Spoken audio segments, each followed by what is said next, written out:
Bonjour à toutes et à tous, soyez les bienvenus dans le module Résistance des matériaux 2. Cette vidéo est effectuée dans le cadre de la formation dans la pédagogie et la technologie de l'information et de la communication pour les enseignants nouvellement recrutés, promotion 2024-2025. Permettez-moi tout d'abord de me présenter. Je suis le docteur Bendahou Boujma, docteur en génie civil.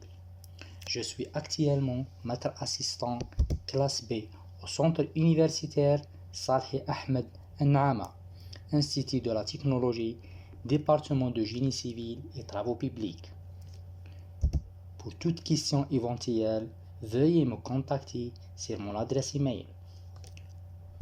Concernant ce module, la résistance des matériaux 2, il s'agit d'un module qui figure dans le programme de la troisième année licence en génie civil, semestre 5.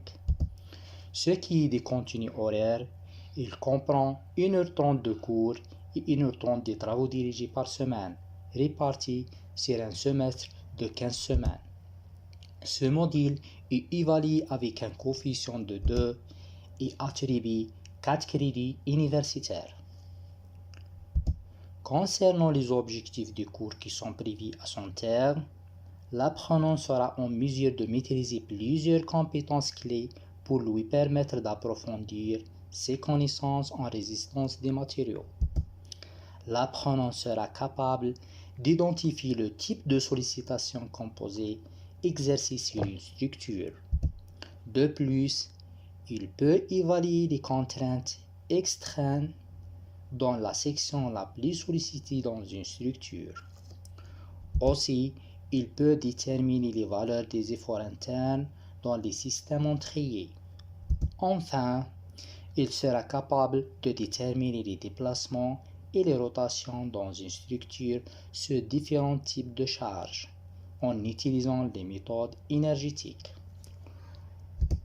Au bout des prérequis, ce module nécessite la maîtrise des notions de base relatives à la résistance des matériaux 1, à savoir les sollicitations simples telles que la traction, la compression, la flexion et la torsion, le calcul des efforts tranchants et des moments fléchissants dans une structure.